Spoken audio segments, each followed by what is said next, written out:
everyone and welcome back to my channel Economics with Divya. In today's lecture we are going to begin with chapter 5 Theory of Demand. In the previous lecture we have already finished chapter 4, that is Indifference Curve Analysis Consumer Equilibrium. So if you guys have still not watched last chapter's videos, go ahead, the link for the same will be there in the description box. And now let's begin with chapter 5, that is Theory of Demand. To begin with, let's understand the concept of demand. What is the meaning of this word demand? Demand for a commodity is the desire to buy a commodity. जब भी आपके मन में कोई इच्छा है किसी भी गुड या सर्विस को खरीदने की, backed with sufficient purchasing power, उस इच्छा के साथ साथ आपके पास sufficient purchasing power, इसका मतलब कि आपकी इनकम ऐसी है कि वो आपकी उस इच्छा को सपोर्ट करती है, उस इनकम के साथ आप उस चीज को खरीदना अफोर्ड कर सकते हो. सो it is a desire backed with sufficient purchasing power and willingness to spend. सबसे पहली चीज कि आपके मन में इच्छा होनी चाहिए किसी भी चीज को खरीदने की. दूसरी चीज कि आपके पास sufficient purchasing power है, आप उस चीज को खरीदना अफोर्ड कर सकते हो. और तीसरी चीज willingness to spend, इसका मतलब कि आप willing हो, आप चाहते हो उस चीज के ऊपर अपना पैसा स्पेंड करना.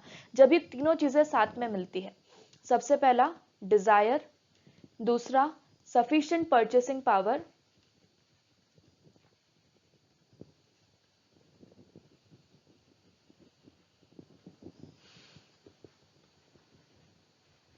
and willingness to spend.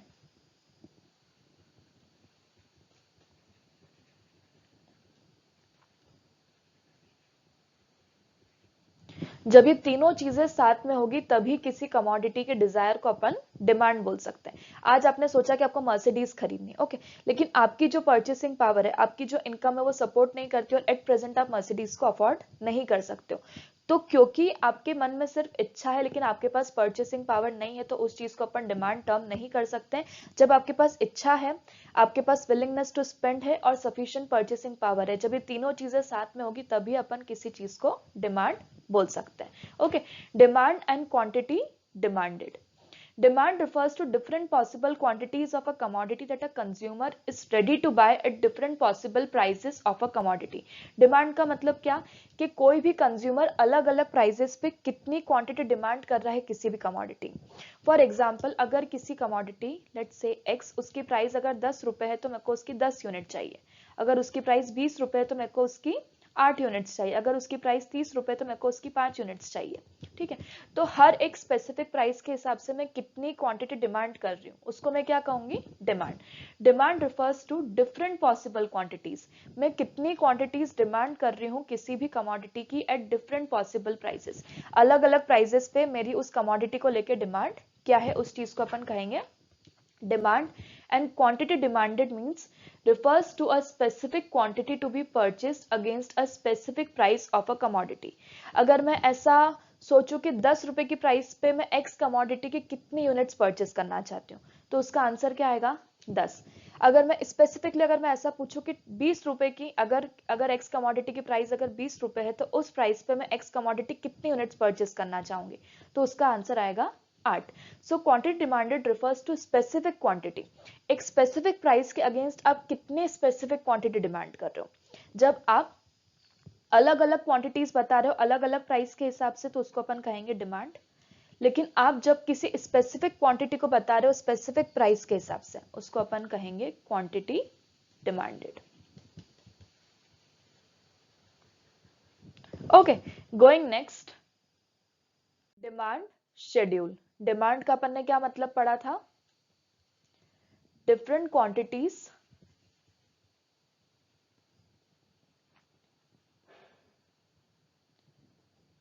demanded by a consumer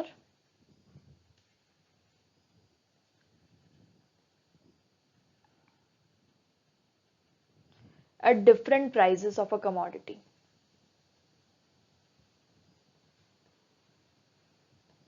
okay, so एक कंज्यूमर कितनी क्वांटिटीज डिमांड कर रहा है किसी भी कमोडिटी की अलग अलग प्राइसेस पे, उसको अपन कहते हैं डिमांड. और इसी चीज को जब अपन टेबल के फॉर्म में या इसी चीज को जब अपन टेबुलर फॉर्म में रिप्रेजेंट करते हैं तो उसको अपन कहते हैं demand schedule. Okay, so it refers to a table showing different quantities of a commodity. एक टेबल जो दिखाती है different quantities of a commodity to be purchased at different prices of that commodity by a consumer. So table जो दिखाती है कि एक consumer कितनी क्वांटिटीज परचेस करेगा अलग अलग प्राइसेस पे। सो डिमांड के टेबुलर रिप्रेजेंटेशन को अपन कहते हैं demand schedule. Okay, going next, now there are two types of demand schedule. One is individual demand schedule and the other one is market demand schedule. So individual demand schedule, it refers to demand schedule of an individual buyer. एक individual buyer का demand schedule के एक individual buyer अलग अलग prices पे कितनी quantity demand कर रहा है किसी भी commodity की. So it refers to different quantities of a commodity which an individual buyer will buy at different possible prices of that commodity. Okay, so अगर प्राइस 1 है तो कंज्यूमर डिमांड कर रहा है 4 यूनिट्स ऑफ कमोडिटी एक्स, अगर price 2 है तो consumer demand कर रहा है 3 यूनिट्स, अगर प्राइस 3 है तो कंज्यूमर डिमांड कर रहा है 2 यूनिट्स, और अगर प्राइस 4 है तो कंज्यूमर डिमांड कर रहा है 1 यूनिट. तो अलग अलग प्राइसेस पे एक इंडिविजुअल कंज्यूमर कितनी quantity of good X demand कर रहा है, that is known as individual demand schedule. Now market demand schedule. In every market there are several consumers of a commodity. हर एक मार्केट में किसी भी commodity के लिए बहुत सारे consumers होते हैं. So market demand schedule represents demand for a commodity by all the consumers in the market. So market demand schedule क्या represent करता है कि किसी भी commodity की overall demand कितनी है, मतलब सारे consumers जो individually demand कर रहे हैं उसको मिला के total market demand किसी commodity की कितनी है. Okay, so let's now assume कि अभी market में सिर्फ दो कंज्यूमर्स हैं, कंज्यूमर ए और कंज्यूमर बी. अभी अपन जो यहाँ पे गुड मान के चल रहे हैं वो है गुड एक्स की डिमांड. तो जब प्राइस है गुड एक्स की ₹1 तो कंज्यूमर ए की डिमांड है 4 यूनिट्स और कंज्यूमर बी की डिमांड है 5 यूनिट्स. तो टोटल मार्केट डिमांड कितनी हो जाएगी, 4 + 5, that would be equal to 9 units of commodity X. जब एक्स कमोडिटी की प्राइस ₹2 है तब कंज्यूमर ए डिमांड कर रहा है 3 यूनिट्स और कंज्यूमर बी डिमांड कर रहा है 4 यूनिट्स. टोटल डिमांड हो जाएगी 7 units of commodity X. Similarly, जब प्राइस ऑफ कमोडिटी ₹4 है तब कंज्यूमर A डिमांड कर रहा है 1 यूनिट और कंज्यूमर B डिमांड कर रहा है 2 यूनिट्स. तो इस तरह से टोटल डिमांड हो जाएगी कमोडिटी X की 3 यूनिट्स. ओके, सो जब अपन सारे इंडिविजुअल कंज्यूमर्स की डिमांड को ऐड करते हैं तो उससे अपन को मिलता है मार्केट डिमांड शेड्यूल और market demand of any commodity. Now demand curve and it's slope. Demand curve क्या है, it is a graphical representation of demand schedule. पिछली स्लाइड्स में जो अपन ने डिमांड शेड्यूल पढ़ा उसी को जो अपन ग्राफिकली रिप्रेजेंट करते हैं या उसी को जब अपन थ्रू ग्राफ डिपिक्ट करते हैं एक्स एक्सिस और वाई एक्सिस के थ्रू तो उसको अपन कहते हैं demand curve and it represents a relation. Demand curve क्या represent करता है, एक relation between the quantities of commodity demanded at different possible prices. कि अलग अलग possible prices पे अपन कितनी quantity demand कर रहे हैं किसी commodity की, उसको अपन कहते हैं demand curve. And the concept of demand curve includes individual demand curve. concept क्या क्या include करता है, सबसे पहला हो गया एक individual demand curve और दूसरा हो जाएगा market demand curve. So now let's individual demand curve. It shows different quantities that one particular buyer is ready to buy at different possible prices of the commodity at a point of time. ये क्या depict करता है कि कोई भी particular buyer अलग अलग prices पे किसी कमोडिटी की कितनी क्वांटिटी डिमांड कर रहा है, that is known as individual demand curve. और इसी को जब अपन थ्रू ग्राफ डिपिक्ट करते हैं तो उसको अपन कहते हैं individual demand curve. Okay, for example जब प्राइस ऑफ कमोडिटी ₹1 है तब कंज्यूमर 4 यूनिट्स डिमांड कर रहा है गुड एक्स की. जब प्राइस 2 है तब कंज्यूमर डिमांड कर रहा है 3 यूनिट्स. जब प्राइस 3 है तब कंज्यूमर डिमांड कर रहा है 2 यूनिट्स. जब प्राइस 4 है तब कंज्यूमर डिमांड कर रहा है 1 unit of commodity x. Okay, now market demand curve, it is a horizontal summation of individual demand curves. individual demand curve को जब अपन horizontally add करते हैं तो उससे अपन draw कर सकते हैं market demand curve. it shows various quantities of commodities that all the buyers in the market are ready to buy at different possible prices of a commodity at a point of time. ये क्या दिखाता है, various quantities of commodity. सारे buyers मिला के किसी commodity की कितनी quantity demand कर रहे हैं उसको अपन कहते हैं market demand. ओके, सो सारे बायर्स मिला के किसी भी कमोडिटी की कितनी क्वांटिटी डिमांड कर रहे हैं इन टोटल उसको अपन कहते हैं market demand. Now let's assume कि अभी मार्केट में सिर्फ दो कंज्यूमर्स है, consumer A and consumer B. So consumer A का डिमांड कर्व है ये और कंज्यूमर बी का डिमांड कर्व है ये. अब इन दोनों को जो अपन ऐड करेंगे तो अपन ड्रॉ कर सकते हैं market demand curve, that is C. For example consumer 1 ₹4 पे 1 unit of commodity X demand कर रहा है और कंज्यूमर बी ₹4 पे 2 units of commodity X demand कर रहा है. तो इस तरह से दोनों को अगर अपन ऐड करें तो दोनों कंज्यूमर्स मिला के ₹4 पे 3 यूनिट्स ऑफ कमोडिटी डिमांड कर रहे हैं कमोडिटी एक्स की। ओके, जब कंज्यूमर 3 रुपीज पे डिमांड कर रहा है 2 units of commodity X, consumer B 3 rupees पे डिमांड कर रहा है 3 units of commodity X. So in total दोनों मिलाकर कंज्यूमर्स डिमांड कर रहे हैं 3 रुपीज पे 5 units of commodity X, consumer 2 rupees पर डिमांड कर रहे हैं 3 यूनिट्स ऑफ कमोडिटी एक्स और कंज्यूमर 2 रुपीज पर डिमांड कर रहा है 4 units of commodity X. So in total consumers demand कर रहे हैं 7 units of commodity X at ₹2। Okay, so slope of demand curve. अब डिमांड कर्व का स्लोप क्या होता है? Okay, so demand curve normally slopes downward. Demand curve normally कैसा slope करता है? Normally slopes downward from left to right, indicating a negative और inverse relation between price of commodity and its quantity demanded. Demand curve यहाँ पे X axis है, यहाँ पे Y axis है। एक्स एक्सिस पर अपन डिपिक्ट करते हैं क्वांटिटी डिमांडेड और वाई एक्सिस पर अपन डिपिक्ट करते हैं प्राइस। इन दोनों के बीच का रिलेशन अपन डिटरमाइन करते हैं। सो इन दोनों के बीच का जो रिलेशन है वो कैसा होता है? इनवर्स। इसका मतलब कि अगर प्राइस बढ़ेगी तो क्वांटिटी डिमांडेड क्या हो जाएगी? कम। अगर प्राइस कम होगी तो क्वांटिटी डिमांडेड क्या हो जाएगी? बढ़ जाएगी। ओके, सो डिमांड कर्व का स्लोप जैसे अपन मूव करते हैं लेफ्ट से लेके राइट पे, वो डाउनवर्ड स्लोपिंग है, उसका नेगेटिव स्लोप होता है। इसका मतलब इनवर्स रिलेशन है price of commodity and its quantity demanded. अगर एक चीज बढ़ेगी तो दूसरी चीज कम होगी, दूसरी चीज बढ़ेगी तो पहली चीज कम हो जाएगी। It is indicated as change in price upon change in quantity. Slope को अपन कैसे इंडिकेट कर सकते हैं? As change in price upon change in quantity with a negative sign in it. ठीक है, सो स्लोप ऑफ डिमांड का अपन कैलकुलेट कर सकते हैं change in price divided by change in quantity with a negative sign, जो इंडिकेट करता है inverse relation between price and quantity demanded. Negative sign indicates the inverse relation between price and quantity demanded of a commodity. Okay. Demand function or determinants of demand. Demand function shows the relation between demand of a commodity. Demand function क्या दिखाता है? Relation दिखाता है किसके बीच में? Demand of a commodity and its various determinants, और उसके अलग अलग determinants. Determinants का मतलब factors which affect the demand of a commodity. वो फैक्टर्स जो किसी भी कमोडिटी के डिमांड को अफेक्ट करते हैं। सो डिमांड फंक्शन क्या दिखाता है? रिलेशन दिखाता है डिमांड ऑफ अ कमोडिटी और अलग अलग डिटर्मिनेंट्स के बीच में जिनकी वजह से वो डिमांड अफेक्ट होती है। It shows how demand of a commodity is related to the own price of the commodity. ये दिखाता है कि किस तरह से डिमांड ऑफ अ कमोडिटी जुड़ी हुई होती है, रिलेटेड होती है उसकी खुद की प्राइस से, income of consumer and other determinants, और दूसरे और भी बहुत से डिटर्मिनेंट्स जिनसे वो डिमांड जुड़ी हुई होती है। There are two types of demand function. दो टाइप के डिमांड फंक्शन होते हैं। पहला होता है इंडिविजुअल डिमांड फंक्शन और दूसरा होता है market demand function. Now individual demand function. Individual demand function shows how demand for a commodity by an individual consumer in the market is related to the various determinants. Individual demand function क्या दिखाता है कि किस तरह से किसी commodity की demand, एक individual consumer की जो किसी commodity की demand है वो related है various determinants of demand से. Okay, it is expressed as under demand function is a function of price, related goods and various other determinants. तो ये सारे डिटर्मिनेंट्स किस तरह से अफेक्ट करते हैं किसी कमोडिटी के डिमांड को, और ये किस तरह से रिलेटेड हैं, किस तरह से जुड़े हुए हैं किसी भी कमोडिटी की डिमांड से.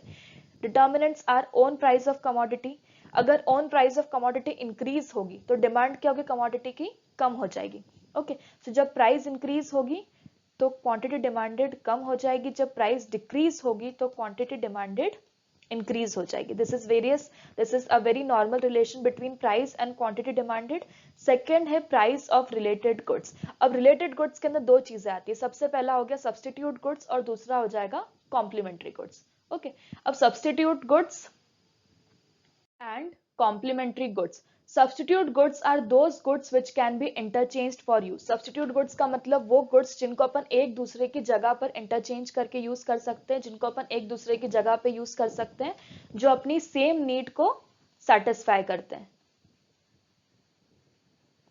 For example, tea and coffee. दोनों ही क्या है? दोनों ही hot beverages हैं, दोनों ही कैफीन है. ओके, सो फॉर एग्जाम्पल अभी अपन ऐसा मानते हैं कि टी और कॉफी दोनों की ही प्राइस है ₹10। अब टी की प्राइस 10 से इंक्रीज होके हो गई है ₹50। उस वजह से क्या होगा, टी की प्राइस बढ़ गई है, उसकी वजह से बहुत सारे कंज्यूमर्स जो पहले टी कंज्यूम करते थे वो अब कॉफी कंज्यूम करने लग जाएंगे।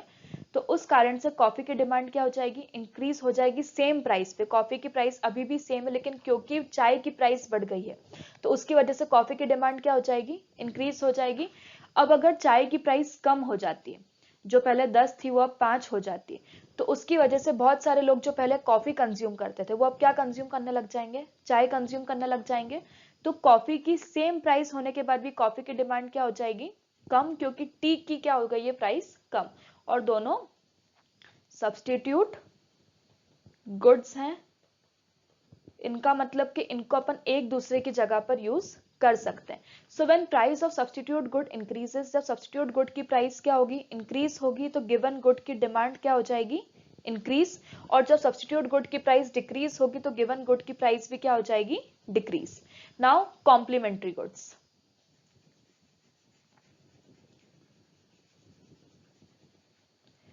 Complementary goods are those goods which complete the demand for each other. Complementary goods वो goods होते हैं जो एक दूसरे की डिमांड को कंप्लीट करते हैं। ओके, सब्स्टिट्यूट गुड्स का मतलब वो गुड्स जिनको अपन एक दूसरे की जगह पे यूज कर सकते हैं, लेकिन कॉम्प्लीमेंट्री गुड्स वो गुड्स हैं जो एक दूसरे की डिमांड को कंप्लीट करते हैं।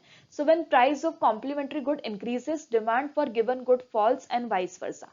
कॉम्प्लीमेंट्री गुड के एग्जांपल्स अपन ले सकते हैं, जैसे ब्रेड एंड बटर। दोनों की डिमांड एक साथ होती है, इंसान ब्रेड खरीदता है तो इंसान बटर भी खरीदता है। Ink and printer.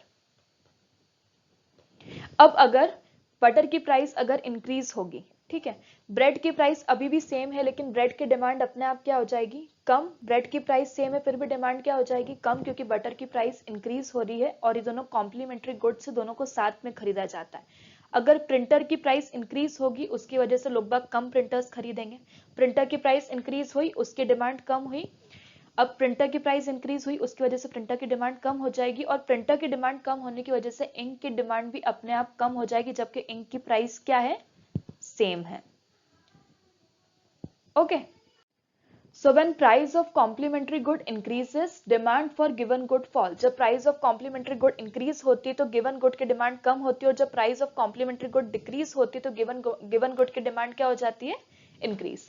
Going next, income of the consumer. अब इनकम ऑफ द कंज्यूमर किस तरह से अफेक्ट करता है उसकी डिमांड को, इसको अपन देखेंगे दो कॉन्टेक्स्ट में, एक है नॉर्मल गुड्स के कॉन्टेक्स्ट में और एक है इंफीरियर गुड्स के कॉन्टेक्स्ट में।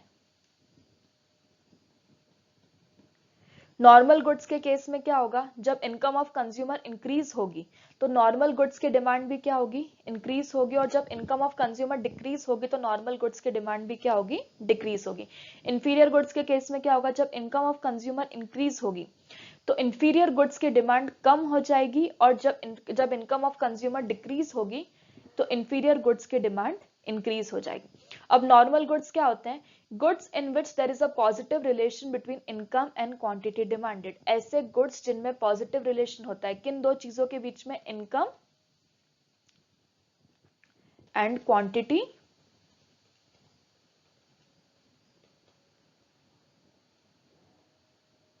Okay.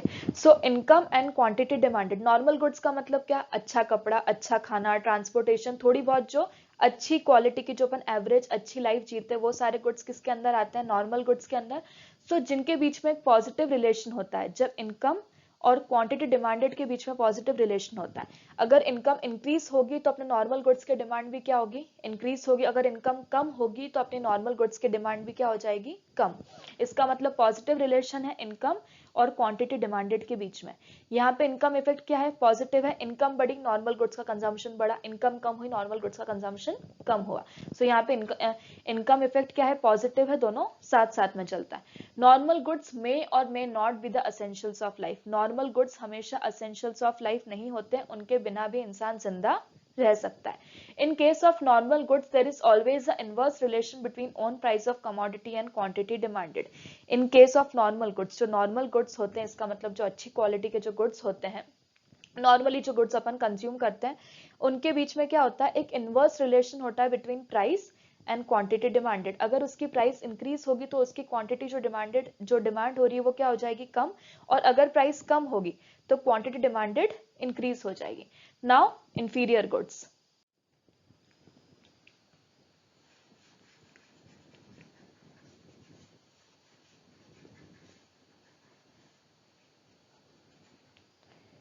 inferior goods are those goods in which there is a negative or inverse relation between income and quantity demanded। ऐसे goods जिनमें negative और inverse relation होता है किसके बीच में, income और quantity demanded के बीच में।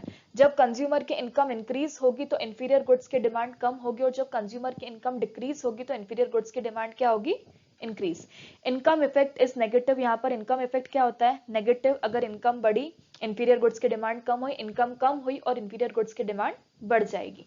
ओके, सो यहाँ पे जो इनकम इफेक्ट है वो है इनवर्स या negative. Inferior goods are essentials of life. Inferior goods क्या होते हैं, बिल्कुल असेंशियल्स होते हैं लाइफ के, जिनके बिना एक इंसान जिंदा नहीं रह सकता। ठीक है, बेसिक खाना, बेसिक अनाज, बेसिक एक कपड़ा, ये सब चीजें क्या, ये सब असेंशियल्स है लाइफ के, और इसके बिना इंसान जिंदा नहीं रह सकता। इसीलिए essentials of life that is inferior goods हमेशा आपको कहाँ पे मिलते हैं, पब्लिक डिस्ट्रीब्यूशन सिस्टम पे, जहाँ पे आपको चावल, दाल, ये सब चीजें जहाँ पे आपको मिलती है। क्यों, क्योंकि ये सारे असेंशियल्स ऑफ लाइफ हैं, इसीलिए गवर्नमेंट इन सबको प्रोवाइड करती है, क्योंकि इनके बिना एक इंसान जिंदा नहीं रह सकता। In case of inferior goods there may or may not be inverse relation between own price of commodity and quantity demanded. Inferior goods के केस में जरूरी नहीं है कि इनवर्स रिलेशन हो between own price of commodity, price of commodity और quantity demanded के बीच में इनवर्स रिलेशन होना जरूरी नहीं है। जो जनरली नॉर्मल गुड्स में रहता है कि प्राइस कम होगी तो डिमांड बढ़ेगी, प्राइस ज्यादा होगी तो डिमांड कम होगी, यहाँ पे जरूरी नहीं है कि ये रिलेशन होल्ड करे। क्यों, क्योंकि इंफीरियर गुड्स का मतलब जिनकी प्राइस कम है। और कभी कभी क्या होता है कि जब किसी गुड की प्राइस ज्यादा कम होती है तो अपने मन में एक अजम्पशन आता है, क्योंकि इसकी प्राइस ज्यादा कम है इसका मतलब इसकी क्वालिटी बहुत ज्यादा खराब है। उसकी वजह से कभी कभी इस सिचुएशन में ये लॉ होल्ड नहीं करता है, और प्राइस कम होने के बाद भी इसकी डिमांड क्या हो जाती है, कम, क्योंकि इसकी क्वालिटी के ऊपर डाउट चला जाता है। सो इंफीरियर गुड्स जिनकी क्वालिटी पहले से ही डाउन रहती है और उनकी प्राइस अगर और कम होती है तो कभी कभी उसके साथ इसकी क्वांटिटी डिमांडेड भी कम हो जाती है, और प्राइस बढ़ने के साथ उसकी क्वांटिटी डिमांडेड भी इंक्रीज हो जाती है। Okay, now taste and preferences. The demand for goods and services also depends on individuals' taste and preferences. It is influenced by advertisements, change in fashion, climate, new inventions, etc. Demand for goods और services individuals की taste और preferences के ऊपर भी depend करता है। अगर लोगों के taste और preferences आपके good के favor में जाएंगे तो उस situation में आपके good की demand इंक्रीज हो जाएगी, और अगर लोगों के टेस्ट और प्रेफरेंसेस आपके गुड के अगेंस्ट जाएंगे तो उस सिचुएशन में आपके गुड की डिमांड कम हो जाएगी। ओके, ये कौन कौन सी चीजों की वजह से इन्फ्लुएंस होता है, सबसे पहला एडवर्टीजमेंट्स, क्या कितने एडवर्टीजमेंट्स कर रहे हो। चेंज इन फैशन, अगर फैशन आपके गुड के अगेंस्ट हो गई है तो उस सिचुएशन में आपके गुड की डिमांड कम हो जाएगी, और अगर फैशन आपके गुड के फेवर में शिफ्ट हो गई है तो उस सिचुएशन में आपके गुड की डिमांड इंक्रीज हो जाएगी। क्लाइमेट, कोल्ड वेदर में जहाँ पे सब लोग हॉट बेवरेजेस, हॉट कॉफी वगैरह कंज्यूम करते हैं, समर आते से सब लोग की प्रेफरेंसेस कहाँ पे शिफ्ट हो जाती है, कोल्ड ड्रिंक्स पर, कोल्ड कॉफी पर, और अलग अलग मिल्क शेक्स और इन सब चीजों पे। अब एक्सपेक्टेशन, अगर कंज्यूमर कोई सिग्निफिकेंट चेंज एक्सपेक्ट कर रहा है, अगर उसको लग रहा है कि एक सिग्निफिकेंट चेंज होने वाला है अवेलेबिलिटी ऑफ गुड के अंदर, तो एग्जिस्टिंग प्राइस के ऊपर भी वो ज्यादा गुड परचेस करेगा और उसकी डिमांड इंक्रीज हो जाएगी। कब हुआ था ऐसा, रिसेंटली जब कोविड के टाइम पर अपन ने देखा कि एग्जिस्टिंग प्राइस पर भी लोग बाग बहुत सारा गुड परचेस कर रहे थे और उनकी डिमांड इंक्रीज हुई थी। क्यों, क्योंकि उनके मन में डर था कि जो उनको आज मिल रहा है वो कल उनके पास अवेलेबल रहेगा या नहीं। तो इस सिचुएशन में एग्जिस्टिंग प्राइस पर भी डिमांड इंक्रीज हो जाती है, और अगर कंज्यूमर को लग रहा है कि उसको एग्जिस्टिंग उसको कमिंग टाइम में उसको वो गुड इजीली मिल जाएगा सस्ते में, तो उस सिचुएशन में उसकी एग्जिस्टिंग प्राइस में डिमांड कम हो जाएगी। Okay, now market demand function. अभी तक जो अपन ने पढ़ा था वो था इंडिविजुअल डिमांड फंक्शन, अब अपन देखने वाले हैं market demand function. Market demand function shows that how demand of a commodity is related to the various determinants of demand. Market demand function show करता है कि किस तरह से डिमांड किसी भी कमोडिटी की जुड़ी हुई होती है with various determinants of demand. किस तरह से वो रिलेटेड होती है with various determinants of demand. So market demand function is expressed as a function of Px, which means price of commodity,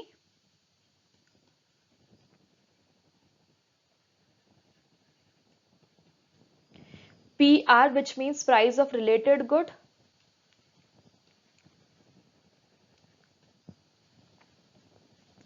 Y, which means income of consumer,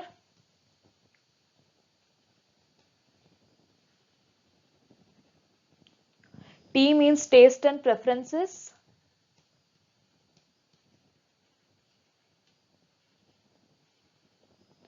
E means expectations,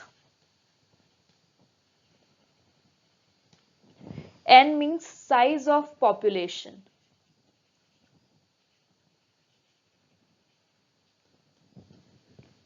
And YD means income distribution.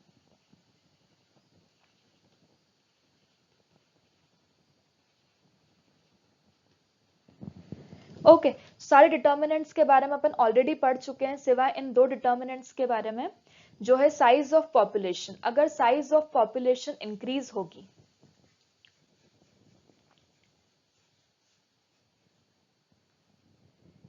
अगर size of population increase होगी उसका मतलब कि अपने पास ज्यादा consumers होंगे goods को consume करने के लिए.